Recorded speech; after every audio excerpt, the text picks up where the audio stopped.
Financial Reporting Through the Lens of a Property Casualty Actuary. Part 3, SAP in the U.S., Fundamental Aspects of the Annual Statement. Chapter 15, Schedule P. Overview.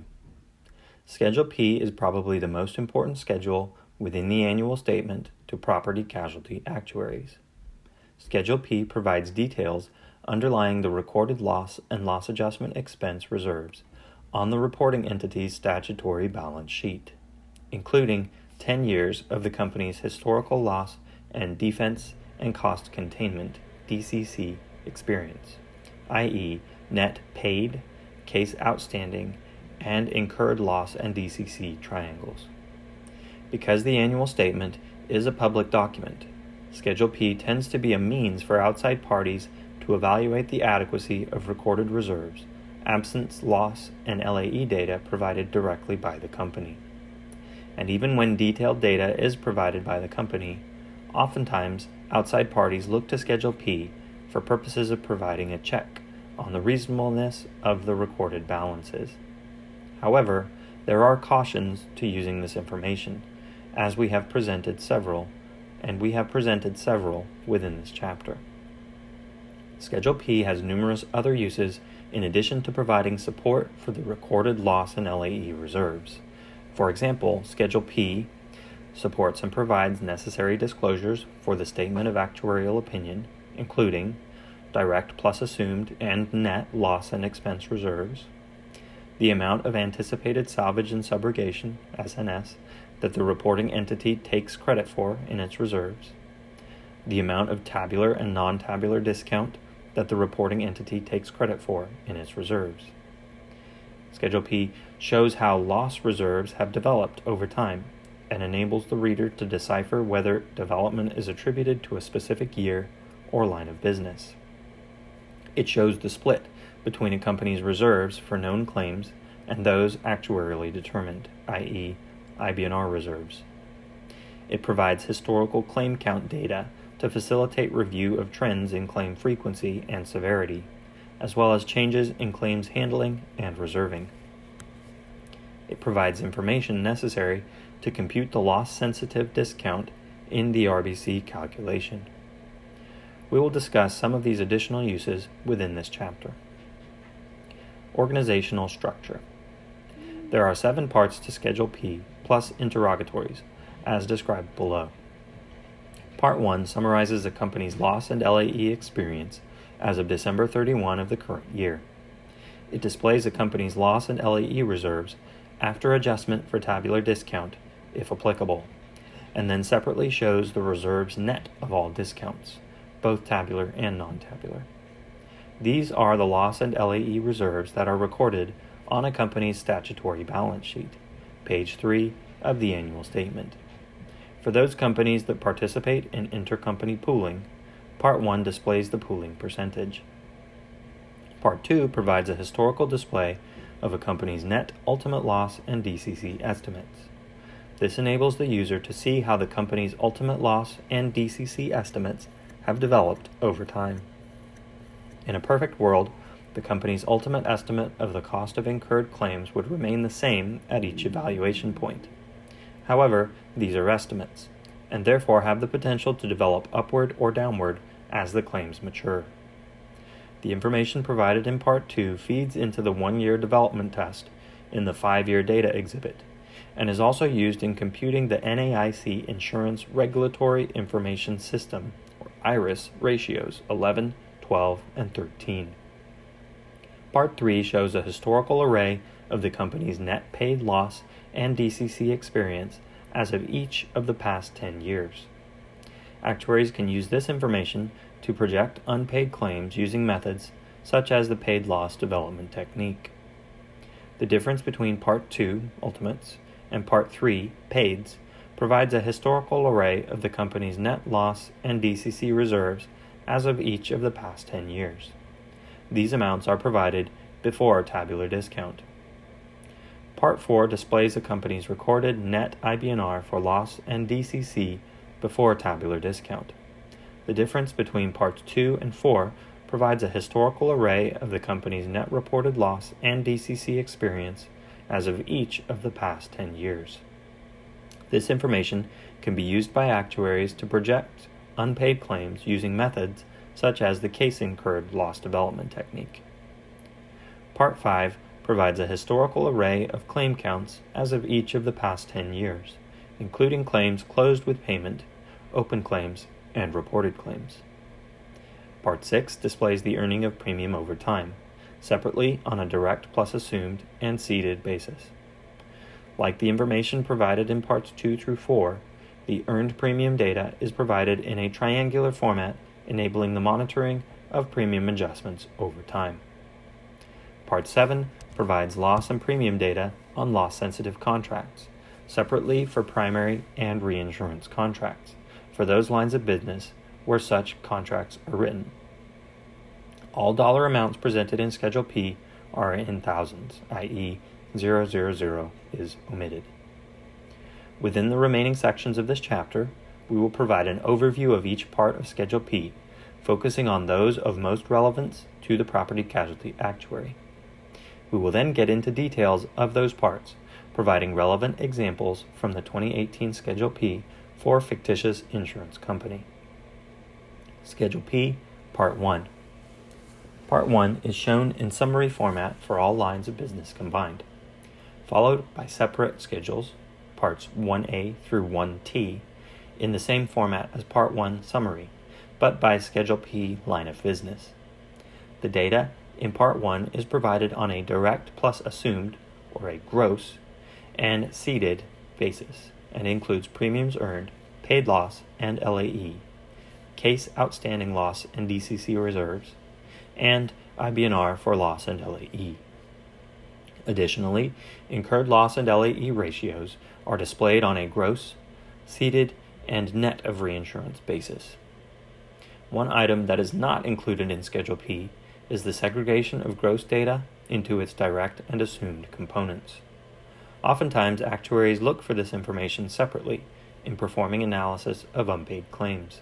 However, it is not provided in Schedule P.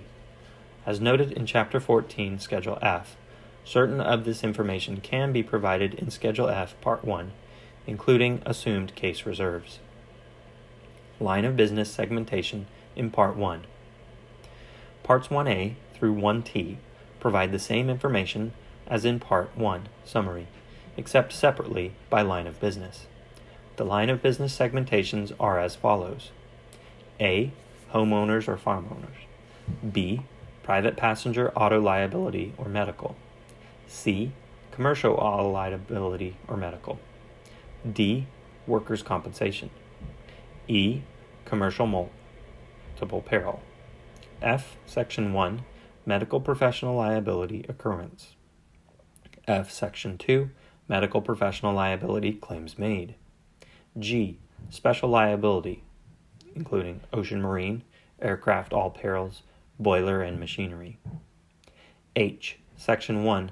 Other liability occurrence. H. Section 2. Other liability claims made.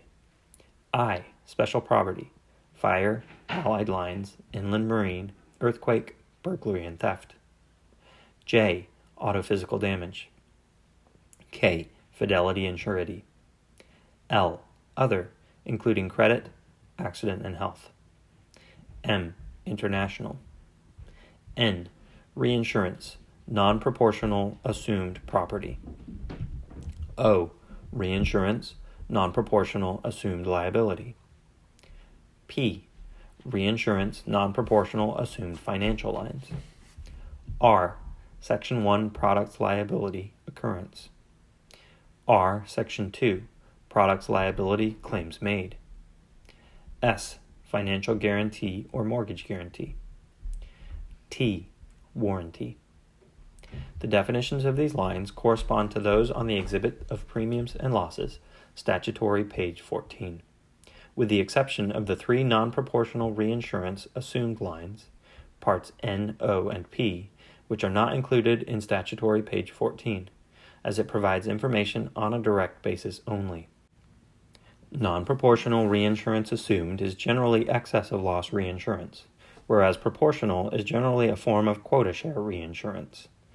proportional reinsurance is included within its respective lines of business segments.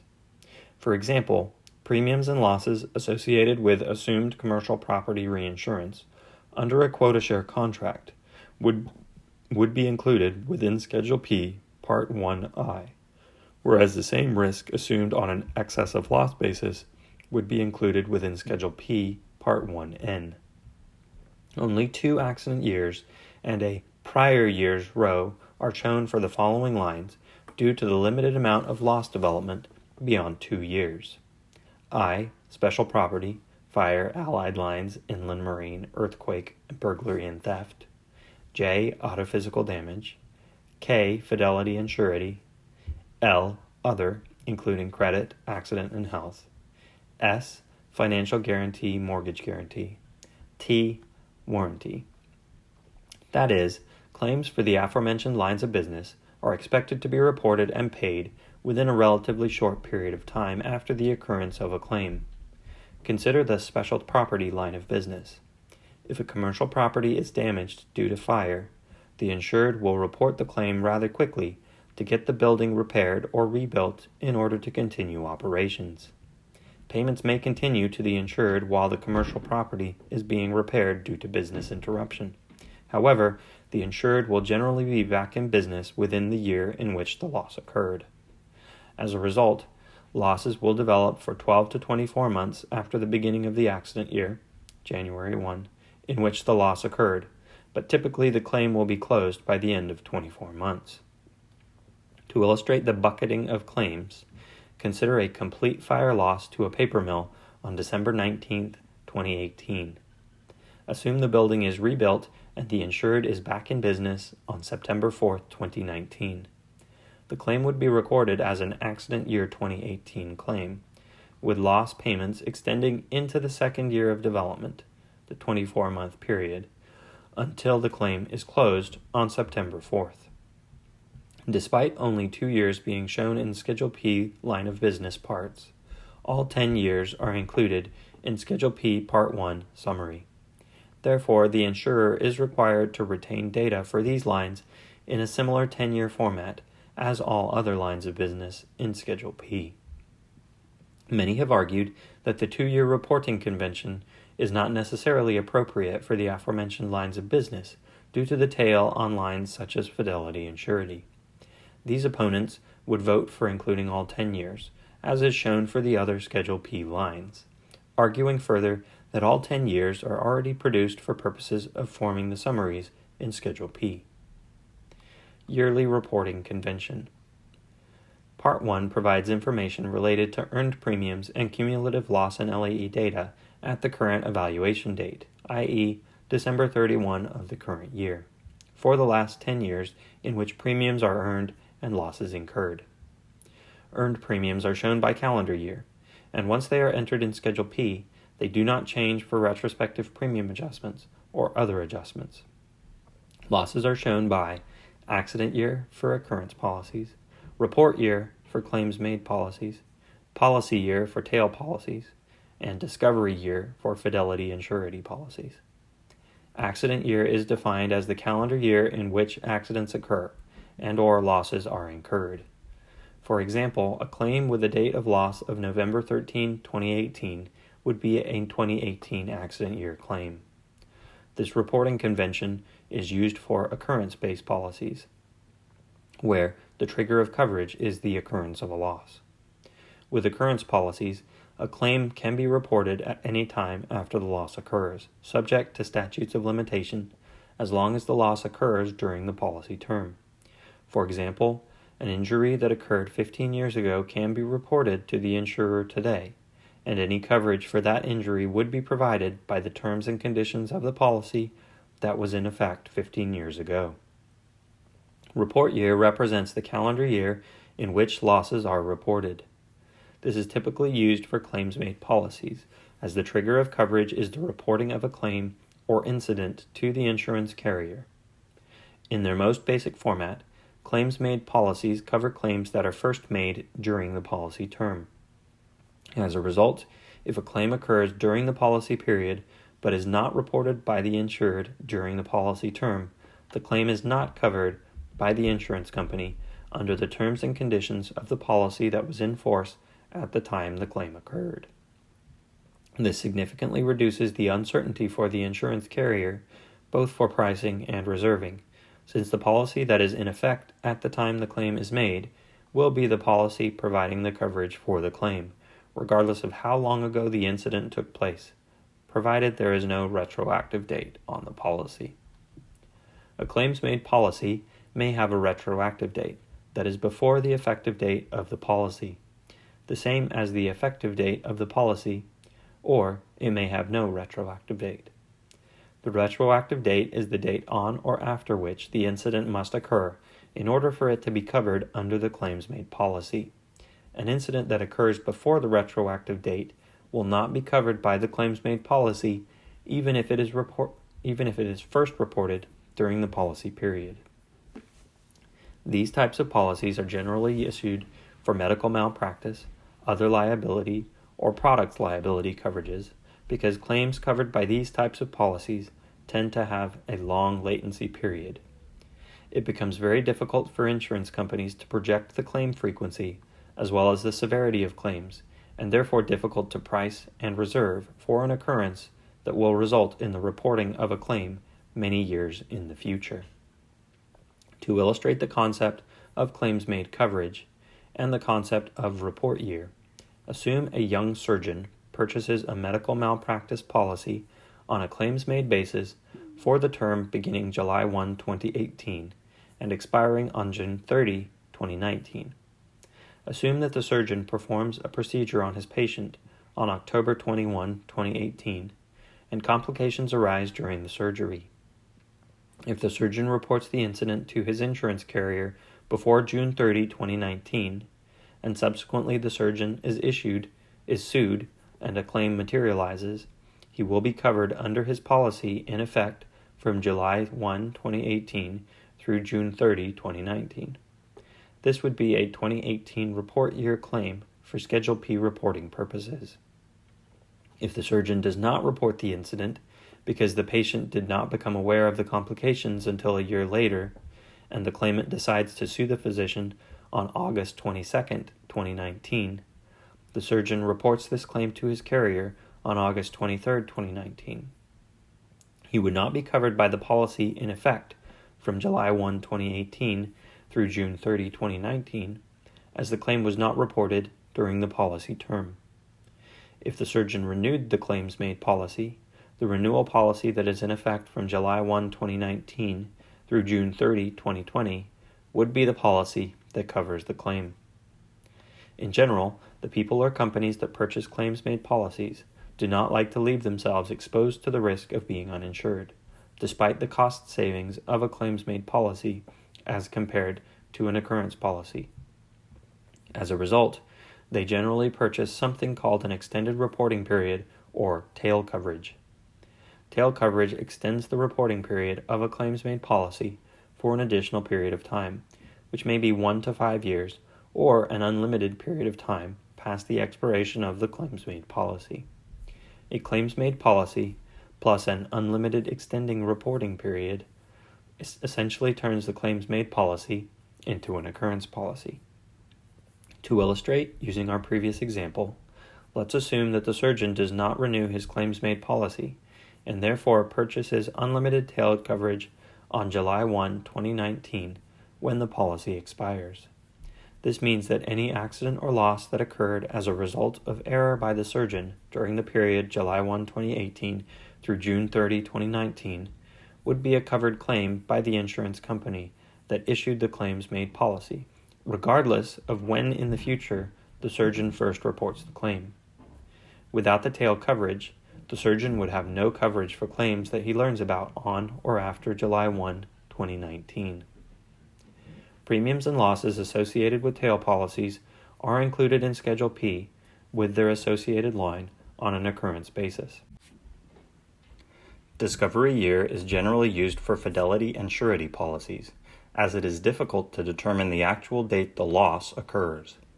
As the name suggests, discovery year represents the calendar year in which a loss or damage is discovered. For simplicity, and because it is most common, we will use the term accident year in the remainder of our discussion of Schedule P, unless explicitly stated otherwise. Note that there is also a prior year's row in Schedule P, which accumulates loss and expense information into one row within each of the schedules. The prior year's row shows paid or received activity during the current year, i.e., calendar year activity, and ending reserves as of the evaluation date of the statement. Within this chapter, we provide examples of how to calculate the prior year's row. It is a bit trickier than this brief explanation suggests. Loss adjustment expenses. Losses are provided separately from LAE, which is separated into two components: DCC expenses and adjusting and other expenses. DCC generally includes defense, litigation, and medical cost containment expenses, whether internal or external. And A&O includes all expenses associated with adjusting and recording policy claims, other than those included with DCC. The following table summarizes the types of expenses by category. Table 31. DCC includes surveillance expenses, fixed amounts for medical cost containment, litigation management expenses, e.g. audit of bills, LAE for participation in voluntary and involuntary pools if reported by accident year, fees or salaries for appraisers, private investigators, hearing representatives, re-inspectors, and fraud investigators, if working in defense of a claim. Fees or salaries for rehabilitation nurses, if not included with losses. Attorney fees incurred owing duty to defend, even when other coverage does not exist. And the cost of engaging experts. A&O includes fees and expenses of adjusters and settling agents. LAE for participation in voluntary and involuntary pools if reported by calendar year. Fees and salaries for appraisers, private investigators, hearing representatives, re-inspectors, and fraud investigators if working in the capacity of an adjuster. Attorney fees incurred in determination of coverage, including litigation between the reporting entity and the policyholder. And adjustment expenses arising from claims-related lawsuits, such as extra-contractual obligations and bad faith lawsuits. The NAIC instructions to the annual statement indicate that DCC should be assigned to accident year in accordance with the associated losses, while for A&O, in any justifiable way, the preferred way is to apportion these expenses in proportion to the number of claims reported, closed, or outstanding each year. The following table illustrates this using Fictitious' commercial automobile liability line of business as an example. Fictitious allocates its unpaid A&O for commercial automobile liability by applying the distribution of outstanding claim counts by accident year to total unpaid A&O. Table 32 lists the years in which premiums were earned and losses were incurred, the number of claims outstanding, direct and assumed for each of those years, the distribution of outstanding claims, and the direct and assumed adjusting and other, or A&O, unpaid. Disclosure of the methodology used to allocate A&O by year is required in the interrogatories to Schedule P. LAE wasn't always segregated between DCC and A&O.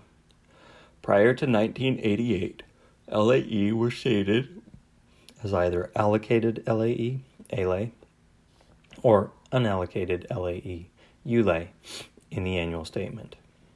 ALAE is defined as claim expenses that can be specifically assigned to a particular claim, and ULAE as those that cannot. ULAE is generally associated with the cost of administering claims. The terms ALAE and ULAE are still used in practice. In fact, for reserving purposes, many companies perform actuarial analyses on an ALAE or ULAE basis. Salvage and subrogation. Most insurance policies require the insured to transfer the right to salvage and subrogation recovery upon payment of a covered claim to an insured. Salvage is typically received by insurance companies in the case of automobile claims, when the vehicle incurs physical damage that is beyond repair. Here, the insurance company can sell usable parts of the vehicle, such as tires, hubcaps, and engine parts, to companies that salvage damaged vehicles. Subrogation is typically received in the case of liability policies. For example, an insurance carrier paying a claimant for liability associated with the product manufactured by an insured may in turn attempt to recover part or all of the amount paid to the claimant from the company that made a part used in manufacturing the product. The paid loss figures provided in columns 4, direct and assumed loss payments, and 5, ceded loss payments, are net of salvage and subrogation received, and the unpaid losses provided in columns 13 through 16 are net of anticipated salvage and subrogation, if the company reduces its reserves for anticipated salvage and subrogation. We typically find that when companies take credit for anticipated S&S, they do so in the bulk and IBNR amounts, as opposed to the case basis reserves. It is difficult enough to estimate reserves for known claims, let alone the amount that will be recovered for salvage and or subrogation on those claims. For statutory reporting purposes, insurance companies can take credit for salvage and subrogation received, as well as that anticipated in its loss reserves. This means that companies can reduce their reserves by estimates of recoveries that they expect to receive in the future. The S&S figures displayed in columns 10, received, and 23, anticipated, are for informational purposes only. As displayed in the formula for total net paid loss and LAE in column 11, S&S received in column 10 is not subtracted from the paid loss and LAE amounts in columns 4 through 9, as they are already reduced by the salvage and subrogation received. The following illustrates the calculation on total net paid loss and LAE using data from the total line from Schedule P, Part 1, Summary of the 2018 Annual Statement for Fictitious Insurance Company. Table 33 shows data from 2018 Schedule P, Part 1, Summary for Fictitious Insurance Company. The S&S received figure in column 10 of Schedule P, Part 1, Summary, 500,283 in total, 000 omitted, does not enter the above calculation, as the loss payments shown in columns 4 and 5 have already been reduced by this amount. The amount shown in column 11 is net of the salvage and subrogation received amount shown in column 10. The same goes for the total net loss and LAE unpaid in column 24. Anticipated S&S in column 23 is not subtracted from the case and IBNR figures in columns 13 through 22, as it is already displayed net of anticipated salvage and subrogation if the company anticipates S&S in its recorded reserves. The following provides a similar illustration using total unpaid amounts from Fictitious's 2018 Schedule P Part 1 Summary. Column 23, which provides anticipated S&S, 1,363 in total, 000 omitted, is not included in the above calculation, as the amounts in loss columns are provided on a net basis. Composition of loss and LAE reserve figures provided in Schedule P Part 1. The case and IBNR reserves provided in Part 1 are net of tabular discounting and gross of non-tabular discounting, up until columns 32 and 33. The amount of non-tabular discount is shown separately for loss and LAE in columns 32 and 33, respectively. For fictitious, the amounts shown in columns 32 and 33 are zero because the company does not discount non-tabular reserves. This is confirmed in Part B of the Note to Financial Statements titled Discounting of Liabilities for Unpaid Losses or Unpaid Loss Adjustment Expenses, Note 32B in the 2018 annual statement. The reserves shown on the balance sheet are provided in columns 35 and 36 for loss and LAE respectively. These figures are on a net of reinsurance basis and net of all discounting, if applicable. The sum of columns 35 and 36 will reconcile to the amount shown in column 24, reduced by the amount of discount shown in columns 32 and 33. As we shall see in Part 4, statutory filings to accompany the annual statement of this publication, Schedule P Part 1, Summary, provides the source of the recorded reserve amounts that the appointed actuary opines upon in the statement of actuarial opinion on behalf of the insurance company. The appointed actuary opines on the loss and LAE reserve amounts provided in columns 35 and 36, respectively, on a net of reinsurance basis, and columns 13 plus 15 and columns 17 plus 19 plus 21, respectively, on a gross of reinsurance basis. For a fictitious insurance company, the amounts shown in Exhibit A to the 2018 Statement of Actuarial Opinion, on which the appointed actuary has provided his opinion, are as follows. The figures shown in Schedule P are net of intercompany pooling. As suggested by the XXX in column 34, fictitious does not participate in any intercompany pooling arrangements. This can be confirmed by a reading of the notes to the financial statements titled Intercompany Pooling Arrangements, Note 26 in the 2018 annual statement for an insurance company. We will discuss the effect of intercompany pooling on Schedule P reporting in a separate section at the end of this chapter. Incurred loss and LAE. The other items of interest in Schedule P Part 1 are the total losses and loss expense incurred columns 26 through 28, and resulting loss and LAE ratios columns 29 through 31. The loss ratio columns are useful in assessing historical performance of the business separately on a direct and assumed, ceded, and net basis. For companies with non-proportional reinsurance, the loss ratios will differ on a direct and net basis, and one can get a sense if the company is paying relatively more for the reinsurance than the direct risk.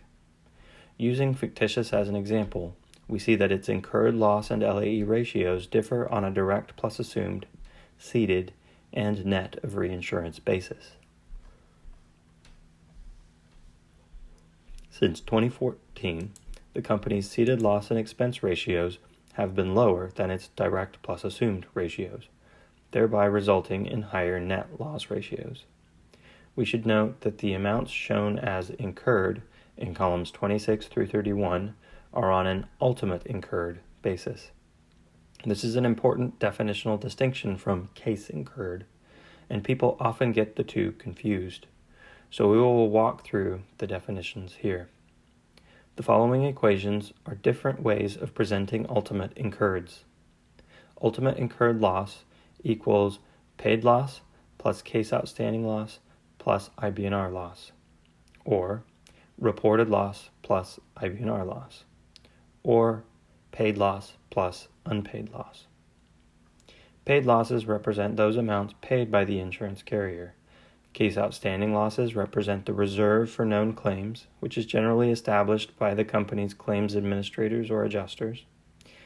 IBNR represents the reserve for claims incurred but not reported. IBNR includes a provision for development on known claims, case development, pure IBNR, or those claims that are incurred but not yet reported to the insurance carriers, and reopened claims. Case development is intended to cover upward and downward movements in the reserves established by the adjusters as additional information becomes available about the claim. For example, an adjuster may establish an initial reserve for a workers' compensation claim based on the initial injury reports from the employer or claimant's doctor. However, subsequent medical examinations may uncover that the injury is worse than originally expected, resulting in additional cost and the need for an increase in the case reserve estimate to reserve the claim to its ultimate value. Reported loss is equal to the amount of paid plus case outstanding. It represents the dollar value of loss known to the insurance company. The term case incurred is synonymous with reported and represents the reported value of known cases. Unpaid loss, or loss reserve, equals the amount of case outstanding plus IBNR reserves. It represents the remaining amount expected to be paid on claims incurred by the insurance company. Actuaries often derive an ultimate loss estimate using triangular projection methods. The amount unpaid, or loss reserve, can be derived using the above formulas by subtracting paid losses from the ultimate estimate. Similarly, IBNR can be determined by subtracting reported losses from the ultimate estimate. Data used in actuarial projections can be derived from the information contained in Parts 2 through 4 of Schedule P, as will be discussed later in this chapter under the heading Actuarial Projections within the section Schedule P, Parts 2 through 4. Claim count information in Part 1. Certain line of business subparts of Part 1 also provide claim count information that is not included in Part 1 summary, because such information is not captured for all lines. Column 12 provides the number of claims reported, direct plus assumed. However, this column only applies to certain lines and may be left blank for others, including the summary. The applicable lines are homeowners and farm owners, private passenger auto liability medical, commercial auto liability medical, workers' compensation, commercial multiple peril, medical professional liability, other liability, auto physical damage, products liability, and warranty. Further, column 25 provides the number of claims outstanding, direct plus assumed. This column is completed for all lines except the non-proportional reinsurance assumed lines, parts N, O, and P, and therefore the summary.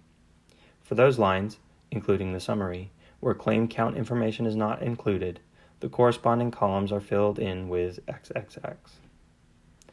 Claim count data can be used to explore changes in ultimate loss and LAE or reserve levels, or to identify changes in claim settlement or reserving philosophy. We will provide more details in our discussion of Schedule P, Part 5. However, for now, we will show the meaningful relationships that can be derived from Schedule P, Part 1 for fictitious homeowners and farm owners line of business. Part 1A. First, it is generally assumed that net claim counts are equal to direct and assumed counts, unless 100% of the business is ceded. The theory is that a direct claim results in a net claim, even if the value of the net claim is 0. Therefore, all ratios that we show below, both on a gross and net of reinsurance basis, are in relation to direct plus assumed counts. Data from Schedule P, Part 1 can be used to calculate reported claim frequency, which is the relationship of reported claim counts as of December 31, 2018, to earned premium. Table 37 can help us identify trends in claim frequency over the accident years. It is not a complete picture because claim counts are on a reported basis as opposed to ultimate. However, for a short-tailed line of business such as homeowners, where losses are generally reported within the year in which they are incurred, i.e. the accident year, it is not a bad approximation. Reported claim frequency appears to have increased in 2018 relative to both gross and net earned premiums, e.g. frequency of 2018 of 0.094 per thousand of gross earned premium versus 2017 of 0.076. This is most likely due to the high frequency of weather-related and catastrophe claims incurred by the company during 2018. We note that the interpretation of frequency trend using earned premium can be misleading due to the effect of rate changes. In our example, the increasing trend in fictitious claim frequency relative to earned premium may be partly attributed to soft market conditions in addition to the number of catastrophe claims. Viewing claim frequency in terms of exposures, e.g. house years for homeowners, would provide a clearer comparison and enhance the ability to understand observed trends. Regardless, when investigating trends in claim frequency, consideration should be made for changes over time in a company's mix of business, e.g., by types of exposure or geography, policy limits, reinsurance attachment points and limits, as well as the way the company counts its claims. We can also compute the average value of reported claims by year, with each year evaluated as of December 31, 2018, using Schedule P Part 1 data as shown below. We see that there hasn't been much of a trend in the average cost per reported claim since 2015, until we get to 2018. The relative flat trend from 2015 through 2017 is most likely due to economic factors during the time period and general flattening of costs associated with the repair and rebuilding of damaged properties. Similar to the increase in frequency in 2018, the increase in claim costs is primarily attributed to an increase in the size of claims due to the catastrophic events of 2018. Here again, the comparison does not provide a complete picture because we are comparing accident year data at different levels of maturity, rather than evaluating the reported loss and claim counts at their ultimate values. As we shall see, comparisons at the ultimate level can be made by developing loss and DCC data provided in Parts 2 through 4 and claim count data provided in Part 5. Finally, we can also show the average cost of open claims as of December 31, 2018, using Part 1 data as provided in Table 39. What we see in Table 39 is that the case outstanding reserve values and number of open claims generally decrease with maturity, including the prior year's row, which is a compilation of all prior years into one line. This makes sense, as eventually all claims will be closed and the outstanding reserves will be zero. We also see that the average case reserves increase in maturity to a certain point, at which they decrease, ignoring the prior year's row. This suggests that the claims that remain open after 24 months, accident year 2017 in this case, tend to be the larger dollar-valued claims. Put another way, the claims that cost the least tend to be the easiest to administer and close, while the more costly claims take longer to settle and pay out. This makes sense and is generally the case with property casualty lines of business. As time goes on, the average case reserve for homeowners' claims tends to decrease as the payments decline to closure. The average case reserves values are lower on accident year 2018 relative to the immediately prior periods. There are still small to mid-sized claims in addition to the larger dollar value claims that remain open on the current accident year. These low-value claims suppress the average. Schedule P, Parts 2 through 4. Parts 2 through 4 provide a historical array of incurred, paid, and IBNR loss and DCC, respectively. The data is provided on a net of reinsurance and net of S&S as applicable basis. Similar to Part 1 summary, the information in the summary of Parts 2 through 4 is provided for each of the past 10 years in which losses were incurred, using the aforementioned definitions depending on the type of policies, e.g., occurrence, claims made, tail, or fidelity and surety. The data is evaluated as of December 31 for each of the last 10 years. Details are provided by line of business in the same breakdowns as in Part 1, with 10 accident years shown for all lines except for those lines previously mentioned, e.g., special property and auto physical damage. Discounting. Parts 2 through 4 of Schedule P are gross of all discounting. Therefore, the reserve amounts shown in Parts 2 through 4 will not reconcile to those provided in Part 1 for companies that discount non-tabular reserves. The amount of discount is reported in the notes to financial statements, which enables reconciliation between Part 1 and Parts 2 through 4.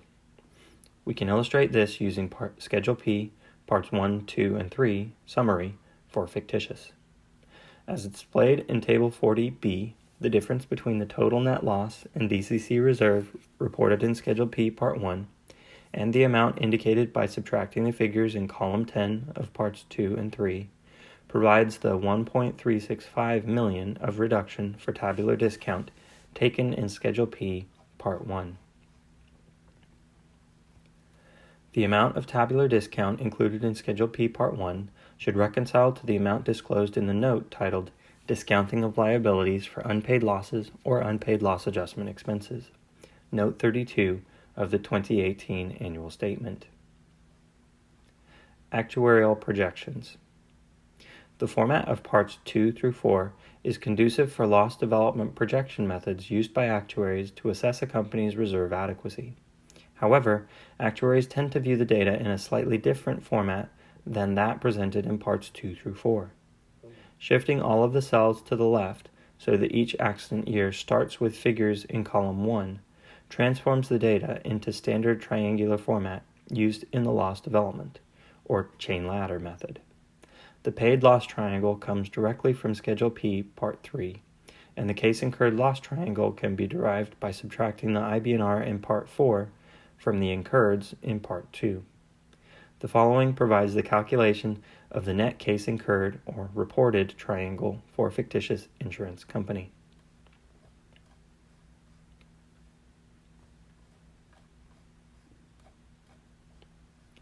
The ending rows simply provide the sum of each of the diagonals of data, thereby showing the ending balances as of December 31 of the respective years. The following provides the net paid loss and DCC triangle for fictitious in the same triangular format as shown above for reported loss and DCC. Cautions when using Schedule P to assess reserve adequacy. Age-to-age loss development factors can be computed from the above triangles and projections of ultimate loss and DCC made. However, we note several issues that we have observed in practice with blindly using Schedule P data to assess the adequacy of an insurance company's reserves. While there are instructions to the annual statement, and third-party companies provide software to assist insurers in preparing their Schedule P, certain allocations and presentations are left up to the interpretation of the person completing Schedule P. Internal pooling or reinsurance agreements may have an impact on the dataset, and that impact may not be readily apparent from Schedule P. For example, we have seen pooling and reinsurance arrangements on a calendar year basis, as opposed to accident or policy year, which distorts Schedule P since it is on a net or after pool basis. Schedule P contains experience from a company's participation in voluntary and involuntary pools and/or associations. Many underwriting pools report IBNR reserves as case reserves, thereby distorting analytics and projections that use case-based reserves. Further, a company's level of participation in the pool may have changed over time. Schedule P only contains data for the last 10 accident years. Most casualty lines have experienced loss development significantly longer than 10 years. Tail development factors have to be estimated using other external sources, thereby increasing the uncertainty of the projections. Commutations of reinsurance agreements can also distort an analysis of loss development using Schedule P. Commutations represent an agreement between a reinsurer and the reinsured to release all obligations under a reinsurance contract. Typically, the reinsurer will pay a lump sum to the reinsured to extinguish all future liabilities. The reinsurer's case in IBNR reserves for the assumed contract will drop to zero upon paying the lump sum, while the ceding company's net reserves should increase since the ceding company can no longer take credit for the reinsurance and reassumes the liability. The data triangles in parts 2 through 4 include DCC expenses, potentially masking trends in the loss or DCC components that may impact reserve needs. Analytics of the data, including a review of loss ratios, claim closure rates from Part 5 data, and average severities from data contained in Parts 2 through 5, can provide observations regarding trends. However, the underlying cause for these trends and determination of their impact on future claim payments can only be obtained through discussion with company management, including interviews with management in the pricing, underwriting, and claims departments of the insurance company. Care should be taken in the interpretation of these trends absent these discussions. This list is not intended to be all-inclusive, but rather illustrate that care should be taken when drawing conclusions about a company's recorded reserves using Schedule P data alone. As with any unpaid claim analysis, consideration should be made for changes in the company's business, including but not limited to retentions, claim settlement and reserving, business mix, and underlying exposures. One of the Schedule P interrogatories helps to address this. Interrogatory 7 asks for further explanation regarding, quote, any especially significant events, coverage, retention, or accounting changes that have occurred that must be considered, end quote, in using Schedule P data to assess reserve adequacy.